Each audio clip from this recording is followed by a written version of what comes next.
अस्सलाम वालेकुम मेरे जान, जैसे कि आप सब जानते हैं कि इससे पहले हम इलेक्ट्रोस्टैटिक्स की बात कर चुके हैं। The study of charges at rest, chapter number 14 current electricity, 10th class physics, चाहे वो पंजाब बोर्ड है, केपी के है या फेडरल बोर्ड है, तो कंटेंट बिल्कुल सेम है। जरा ध्यान से सुनिएगा। सबसे पहले इलेक्ट्रिक करंट की बात करते हैं।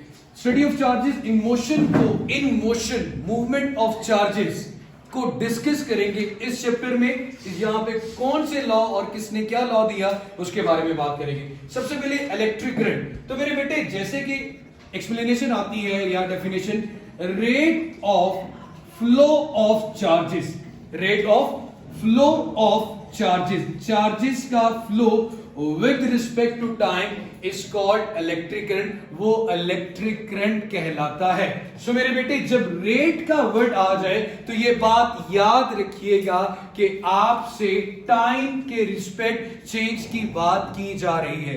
टाइम के लिहाज से कितने टाइम में कितना चार्ज फ्लो करता है, इसको मेरे बेटे हम इलेक्ट्रिक करंट का नाम देते हैं, जिसको हम एक्सप्लेन करेंगे मजीद क्यों चार्ज फ्लो करता है with the help of Ohm's law. So मेरे बेटे चार्ज का ऐसे यूनिट कूलम है, टाइम का ऐसे यूनिट सेकंड है, और करंट का ऐसे यूनिट एम्पेयर है। 1 ampere is equal to 1 coulomb divided by 1 second. जब ये सवाल, ये बात की जाती है तो बहुत से बच्चों के जहन में हमेशा एक बात क्लिक करती है कि सर जब हम बेस क्वांटिटीज पढ़ते थे तो वहां पे इलेक्ट्रिक करंट को बेस क्वांटिटी माना गया है। हालांकि बाकी जितनी भी क्वांटिटीज है वो सिंगल क्वांटिटीज है, लेकिन ये तो दो क्वांटिटीज से मिलकर बन रहा है, तो ये कैसे बेस क्वांटिटी हो गया। तो मेरे बच्चे आपके पास नंबर ऑफ चार्जेस को काउंट करना, नंबर ऑफ चार्जेस को काउंट करना मुश्किल है एज कंपेयर टू कि उसके फ्लो को ऑब्जर्व करना। फ्लो 1 एम्पेयर इजीली ऑब्जर्वेबल है। बेस क्वांटिटी में हमेशा आसानी से मेजर की जाने वाली क्वांटिटीज को बेस माना गया। अब इस बात का जवाब कैसे बनता है, अब सबको मेरे बेटे ये बात अच्छे से पता होगी कि एक चार्जेस की जब बात करेंगे, इलेक्ट्रॉन्स की बात करते हैं या फिर प्रोटॉन की बात करते हैं, चार्ज क्वांटाइज फॉर्म में होता है। मतलब ये कोई नहीं कहेगा आधा चार्ज, ये नहीं कहेगा 0.5 चार्ज, नहीं भाई। क्वांटाइज का मतलब 1 2 3 4, एक इलेक्ट्रॉन, 2 इलेक्ट्रॉन, 3 इलेक्ट्रॉन, इस तरह। एक इलेक्ट्रॉन पे मतलब n की जगह पे अगर मैं 1 रखूं, एक इलेक्ट्रॉन पे चार्ज होता है 1.6 10⁻⁻19 कूलम। कितना चार्ज होता है? 1.6 10⁻⁻19 कूलम। मैं सिर्फ आपको ये चीज बताना चाह रहा हूं कि 1 एम्पेयर का करंट कितने चार्जेस से मिलकर बनता है। 1 एम्पेयर का करंट कितने चार्जेस से मिलकर बनता है। क्यों आ गया आपके पास मेरे बेटे Ne,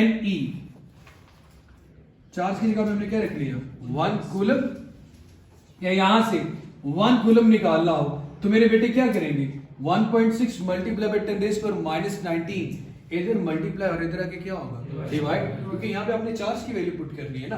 तो मेरे बेटे क्या आएगा 1/1.6 मल्टीप्लाई बाय 10⁻⁻19, इधर आपके पास क्या बचेगा Q is equal to Ne, Ne की वैल्यू आप निकाल रहे हैं, चार्ज की वैल्यू निकाल रहे हैं, तो ये बनेगा आपके पास 6.25 मल्टीप्लाई बाय 10⁻18 इलेक्ट्रॉन्स। कितने इलेक्ट्रॉन 6.25 मल्टीप्लाई बाय 10⁻18 इलेक्ट्रॉन। अगर 1 सेकंड में वायर में एक जगह से दूसरी जगह ट्रेवल करें तो कितना करंट पैदा होता है 1 एम्पेयर। तो क्या ये इलेक्ट्रॉन्स आप काउंट कर सकते हैं? नो, ये काउंटिंग हमारे लिए क्या है, जरा मुश्किल है। इसलिए चार्ज एक ड्राइव क्वांटिटी है जबकि करंट आपके पास एक बेस क्वांटिटी है। बात समझ में आई मेरे भाई? एक इलेक्ट्रॉन पे चार्ज है 1.6 10⁻⁻19 कूलम। तो फिर ये जो चार्ज है, या फिर आप ये कह सकते हो कि 1 कूलम चार्ज में कितने इलेक्ट्रॉन्स होते हैं, तो वो n कैलकुलेट करने के लिए E इधर मल्टीप्लाई हो रहा था, इधर आके क्या हो गया डिवाइड। तो हमारे पास नंबर ऑफ इलेक्ट्रॉन्स आगे 1 कूलम चार्ज में कितने होते हैं 6.25 मल्टीप्लाई बाय 10⁻18 इलेक्ट्रॉन। ये बात आपकी बुक में नहीं, लेकिन सिर्फ कॉन्सेप्ट डेवलप करने के लिए बताई गई है कि why electric current is a base quantity and charge is a drive quantity. Clear हो गया मेरे बच्चे? अच्छा जी, मिली एम्पेयर भी यूनिट्स इस्तेमाल किया जाता है, प्रीफिक्स के साथ माइक्रो एम्पेयर भी इस्तेमाल किया जाता है। फिर आपके पास करंट को दो कैटेगरीज में डिवाइड किया जाता है, मैं यहां भी कर देता हूं। एक मेरे बेटे कन्वेंशनल, दूसरा मेरा बेटा इलेक्ट्रॉनिक। अगर मैं ये सपोज कर लूं, सपोज अब सबको पता है कि प्रोटॉन हमेशा न्यूक्लियस में बाउंड होते हैं जिसपे पॉजिटिव चार्ज होते हैं, वो मूव नहीं कर रहा होता, बल्कि हकीकत में क्या चीज मूव कर रही होती है, इलेक्ट्रॉन्स। लेकिन अगर मैं ये सपोज कर लूं कि ये एक वायर है और इस वायर में जो चार्जेस का फ्लो है, इस वायर में जो चार्जेस का फ्लो है वो किसकी वजह से है मेरा बेटा, पॉजिटिव चार्जेस की वजह से। किसकी वजह से है, पॉजिटिव चार्जेस की वजह से।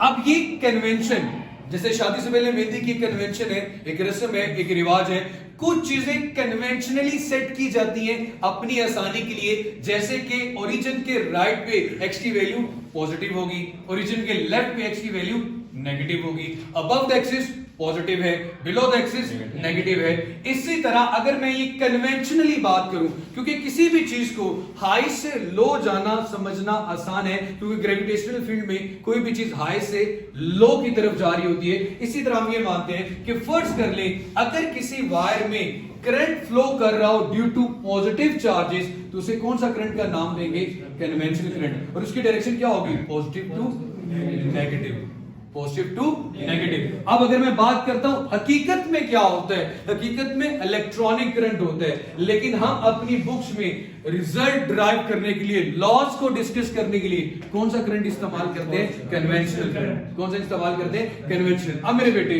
इलेक्ट्रॉनिक करंट की बात करते हैं, यही एक वायर है। अब मेरे बच्चे सबको पता है इलेक्ट्रॉन किसकी तरफ जाएगा, पॉजिटिव की तरफ। हकीकत में तो इलेक्ट्रॉन ही मूव करता है। अब किसी वायर में due to flow of electron जो करंट मौजूद है, उसे हम कौन सा करंट का नाम देते हैं मेरा बेटा, इलेक्ट्रॉनिक करंट का। क्या नाम देते हैं मेरे बच्चे, electronic current. Is it clear, what is electric current, charges का flow with respect to time, कितना चार्ज एक जगह से दूसरी जगह फ्लो कर रहा है, इस रेट ऑफ फ्लो को हम नाम देते हैं इलेक्ट्रिक करंट का। यूनिट इसका एम्पेयर है। Electric current is a base quantity but charge is a derived quantity. क्यों बेस है, क्योंकि इसका फ्लो मेजर करना आसान है as compare to number of charges को काउंट करना। अब मेरे बच्चे दो तरह का करंट है, एक कन्वेंशनल करंट और दूसरा आपके पास इलेक्ट्रॉनिक करंट। अगर वायर में हम ये सपोज करें कि पॉजिटिव चार्जेस फ्लो कर रहे हैं from positive to negative terminal, तो ये मेरे बेटे हमारे पास कन्वेंशनल करंट है। अगर हम ये करें कि इलेक्ट्रॉन्स फ्लो कर रहे हैं, तो ये कौन सा करंट है मेरा बेटा, इलेक्ट्रॉनिक करंट। इनसे नेक्स्ट लेक्चर में मेरा बेटा हम बात करेंगे अबाउट द ओहम्स लॉ। और अगर चैनल नहीं सब्सक्राइब किया तो जनाब सब्सक्राइब कर लें। और बाकी लेक्चर्स देखने के लिए ज्यादा नहीं, चैनल सब्सक्राइब करने के बाद आपने प्लेलिस्ट पे क्लिक करना है तो आपको सारी डिटेल मिल जाएगी। खुश रहें, आबाद रहें और जन्नत में जाएं। अल्लाह हाफिज़।